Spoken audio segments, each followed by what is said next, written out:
நண்பர்களே வணக்கம். நான் மரவநேரி செயின்ட் பால் ஸ்கூல் வைர விழா கொண்டாட்டத்தில் இப்போ அதை பார்க்குறதுக்காக வந்திருக்கேன்.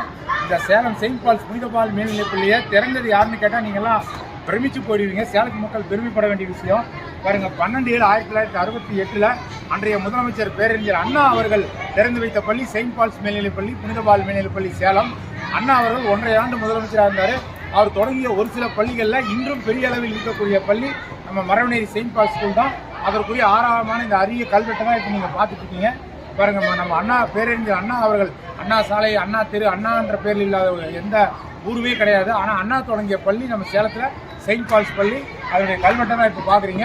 அப்படிப்பட்ட பெரிய பாரம்பரியமிக்க கல்விக்கும் ஒழுக்கத்துக்கும் விளையாட்டிலும் பெயர் பெற்ற புனிதபால் மேல்நிலைப் பள்ளி தற்போது வைர விழா ஆண்டில் எதிர்த்து வைக்கிறது.